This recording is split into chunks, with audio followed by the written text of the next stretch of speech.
"Mummy, I'm in the middle of a fierce team battle," said Cherry, not looking up from her phone. She continued to diss her teammates angrily. "Be careful of the one at the back. Hey, Chesty, how many times have you died already? Why are you so rubbish at this game?" Rolling her eyes at her daughter's enthusiasm for the violent game, Nora walked over to open the door herself. It wasn't Justin standing outside, but a younger man. He looked about 20 years old. He was wearing casual clothes and slouched against the wall playing a game on his cell phone. His eyes were similar to Justin's but brighter, and he looked harmless. In fact, he looked exactly like she would expect a well-brought-up boy from a rich family to look. When he saw her opening the door, Chester lowered his voice and spoke into the phone. "Leader, I'm already dead anyway, so play this round without me." He turned it off and raised his head to look at Nora. She was astonishingly beautiful.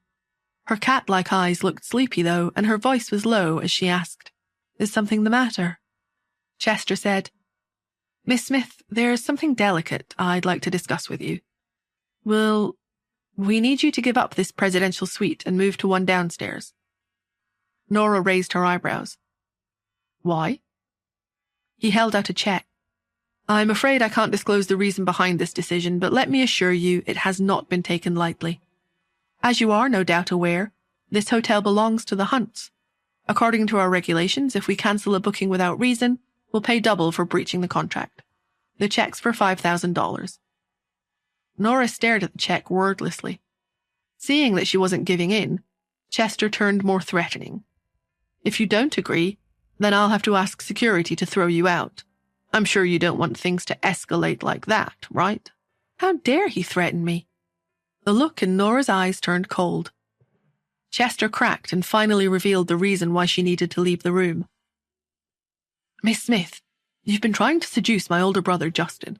I'm cutting you some slack because it isn't easy raising a child on your own. Otherwise, I wouldn't just be stopping at just changing your room reservation." Trying to seduce his brother. Nora yawned. His accusations were so misguided. He clearly wasn't interested in understanding the real reason she was here. "I'm curious. How have I tried to seduce him?" Chester was angry now. The audacity of this woman. "Didn't you spend a ton of money to stay in this room right next door to him so you could take advantage of the proximity? You've managed to deceive Pete, but he's a child. I'm not that stupid. I've looked into you. Your fiancé broke off your engagement and you were unmarried when you gave birth.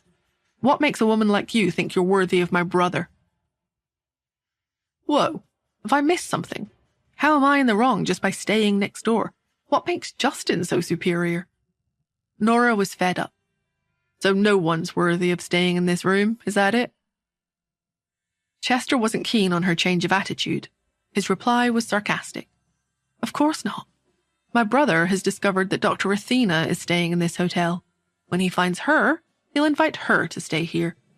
Only distinguished guests like that deserve to stay next door to my brother." Nora was puzzled. How did they find out Athena was staying here, but not that I'm her? She wasn't afraid of Justin, but getting entangled with a man like that would be problematic. She thought for a moment. Then she took the check from Chester's hand and said lightly, "Thank you. Send someone up to help us with the transfer." Chester breathed a sigh of relief. Thank goodness for that. The new suite downstairs wasn't as good as the two top-class ones up here, but it was plenty big enough for 3 people. Most importantly, the new keycard wouldn't allow access to the top floor, meaning she wouldn't have any chance of running into Pete anymore, let alone Justin. Why did she thank me, though? Chester was perplexed as he returned to his own room, but he decided to think no more of it. He reported to Justin, saying, "You don't have to thank me, Justin. This favor to you makes up for my mistake earlier with Pete." Justin was sitting at a large desk, both hands tapping away quickly on a keyboard. Without even looking up, he chided him in a low voice. "Why are you causing trouble?" Chester frowned. Why was he detecting dissatisfaction in his brother's words? He thought he'd done the right thing for once. He went to join Justin and saw that the computer screen was covered in intertwined lines. Among them, a red dot was moving slowly.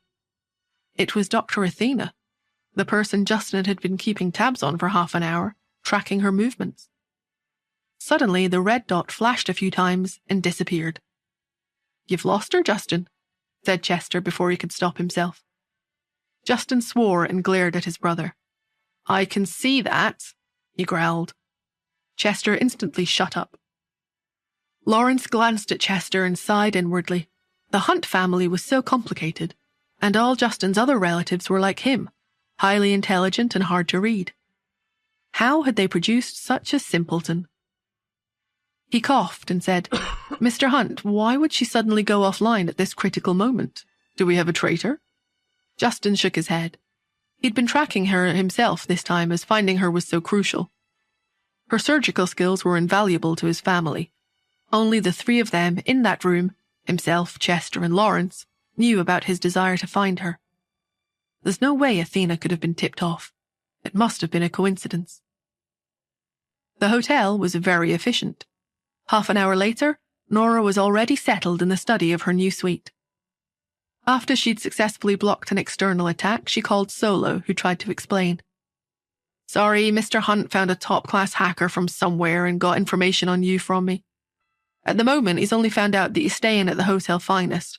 Your exact location hasn't been exposed yet. Said Nora. Be more careful next time. She hung up and went to check on Cherry. The child was seemingly already asleep in her new bedroom. Nora went to her own room and collapsed on the bed, finally able to sleep, exhausted after her full-on day. 2 minutes later, Cherry eased her bedroom door open and poked her head out. After confirming that her mother was asleep, she gently closed the door, took out her cell phone, and logged back onto her game. Chester was relieved.